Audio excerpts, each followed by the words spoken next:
Bienvenue sur Africa 24 dans cette nouvelle édition du 12-15. Voici les titres de l'actualité. Investiture du nouveau gouvernement sur fond de contestation en République démocratique du Congo.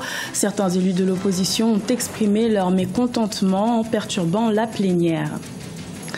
Le café camerounais est l'un des plus appréciés dans le monde. Pourtant, la consommation nationale peine à décoller. Les acteurs de la filière ont donc décidé de partir à la conquête du marché local.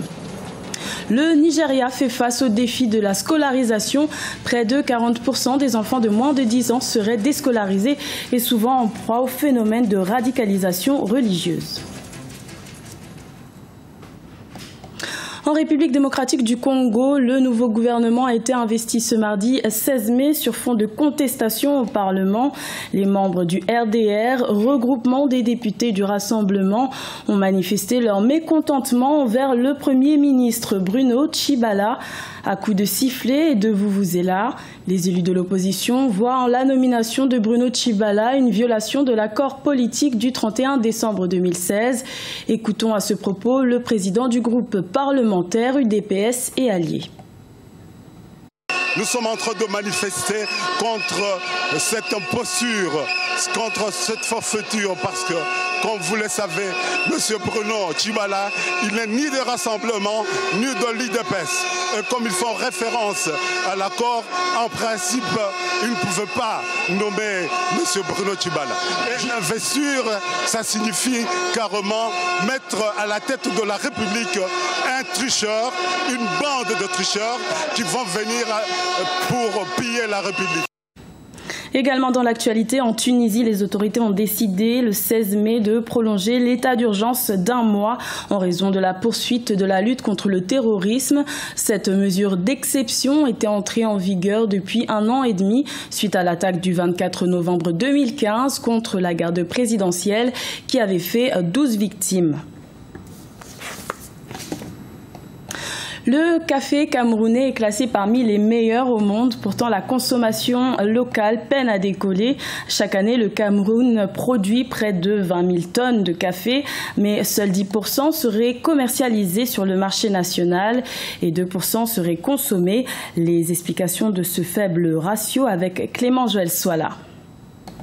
La filière café du Cameroun veut intensifier ses ventes au niveau national. Le pays produit chaque année plus de 20 000 tonnes de café qui sont exportées à plus de 90%. Il est l'un des rares pays à produire à la fois le Robusta et l'Arabica. Les producteurs et acteurs de la filière entendent promouvoir la consommation locale du café qui constitue l'un des premiers produits d'exportation du pays. Il y a une vingtaine d'années, nous étions classés 12e mondial.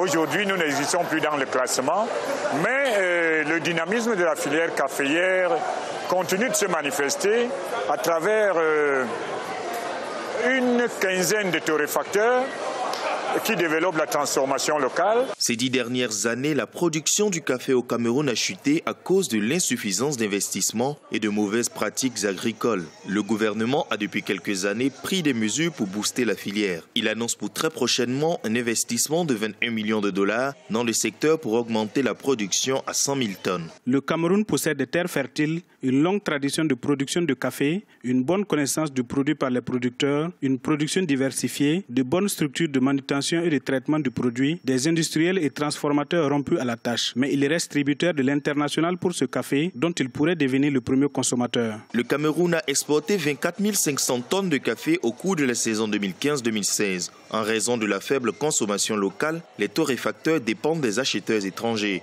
Par ailleurs, l'État camerounais prévoit créer des centres de production de semis de cacao et de café au profit d'environ 452 000 agriculteurs.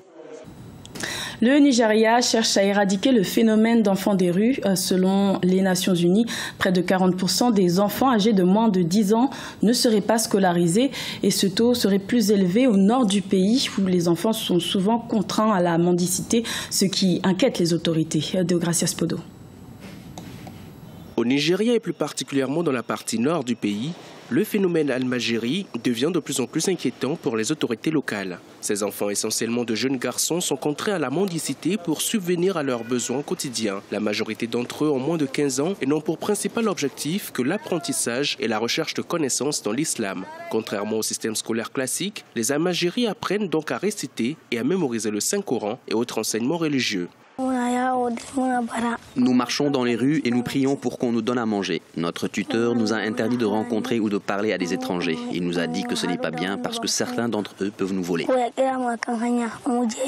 Pour certains leaders communautaires, ces enfants sont totalement négligés par leurs parents ou leurs tuteurs et se retrouvent vulnérables aux maladies et aux crimes sociaux. Le terme Almajiri dans cette partie du Nigeria désigne généralement des enfants qui demandent de l'aide dans la rue en raison d'une certaine déformation ou d'un handicap, des enfants âgés de 7 à 15 ans qui fréquentent une école religieuse informelle ou encore des enfants qui s'engagent dans une forme de travail pour gagner leur vie. Le phénomène est aujourd'hui considéré comme une autre forme de violence, l'une des raisons pour lesquelles l'Université américaine du Nigeria tente d'offrir à ses enfants des aliments et des cours gratuits à travers un programme intitulé Feed and Read.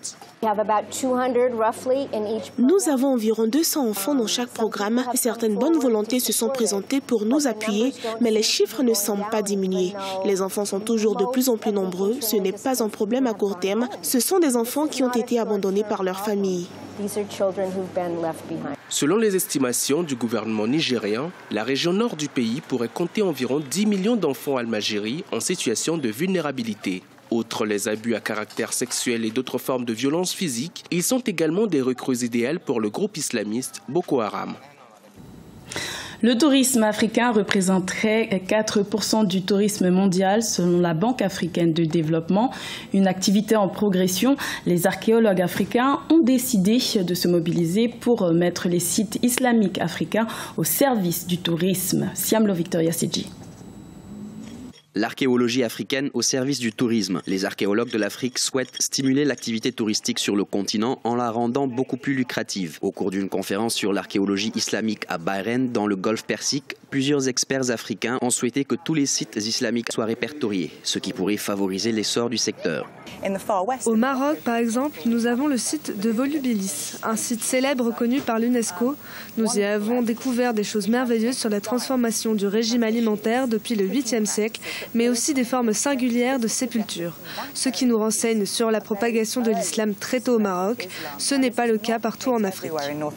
En Afrique, certains sites islamiques célèbres font figure de proue du fait de leur architecture riche et singulière. Au Mali, par exemple, avec la grande mosquée de Djenné à Mopti et la ville de Tombouctou, entrées respectivement au patrimoine de l'UNESCO en 1988 et en 2012. Des archéologues estiment qu'il existe encore beaucoup d'autres sites islamiques architecturaux historiques qui doivent être mis en avant, mais cela nécessite un important financement.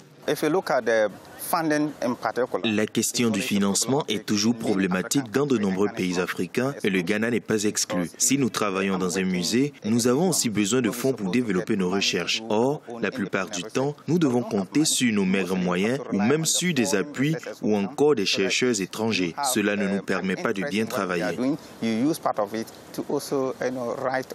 Les trésors archéologiques africains, s'ils sont totalement exploités, pourront accélérer l'élan du tourisme. Aujourd'hui, l'Afrique du Sud et du Nord sont en tête d'affiche des régions les plus visitées. Pourtant, certains sites situés tout au long du littoral d'Afrique de l'Est et de l'Ouest ont constitué d'importants points commerciaux de l'islam avec d'autres continents depuis des siècles.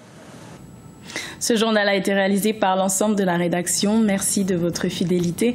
Retrouvez dans un instant une nouvelle édition de l'information sur Africa 24.